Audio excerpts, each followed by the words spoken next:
Shabbat Shalom. This week, I've felt compelled to talk to you about the children in this week's Torah portion and how important they are to our narrative.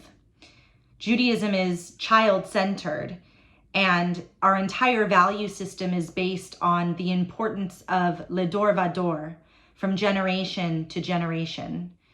So I'm going to talk about 3 vignettes that appear in Vayera. Abraham and Sarah remain childless into their old age, but in this week's portion, Sarah receives the message that she's going to finally conceive. Abraham's first recorded words in our entire Torah, "O God, what will you give me if I remain childless?" A clear plea and anxiety that the first Jew not be the last. So we have from this story the importance of progeny and legacy to our people. Next, we have the troubling story of Hagar and Ishmael, who are banished and sent away at Sarah's request. Hagar being Abraham's handmaiden and Ishmael, Abraham's other son. In the wilderness, Hagar fears for Ishmael's life when they run out of water in the desert, and she prays to God. We protect our children and we keep them safe. We provide for them physically, but also we care for their well-being emotionally and mentally.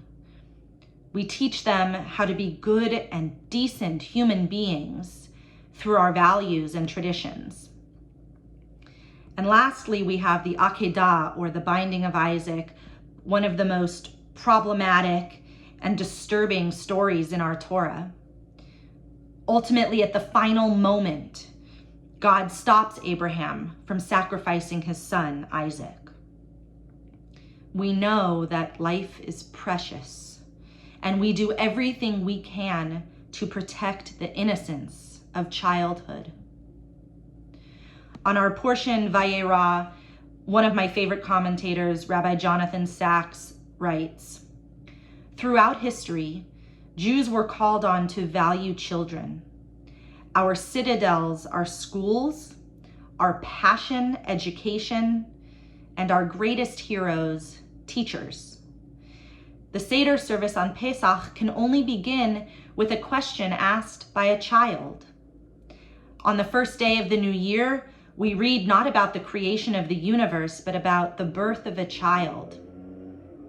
That is why at the dawn of Jewish time, God put Abraham and Sarah through these trials, the long wait, the unmet hope, the binding itself, so that neither they nor their descendants would ever take children for granted. Every child is a miracle." This Shabbat, I pray for the safe return of the children to their families in Israel. These monsters knew exactly what they were doing by taking our babies. The damage has been done and the trauma will be lifelong. Just let them return home to begin healing. Bring them home. Shabbat Shalom.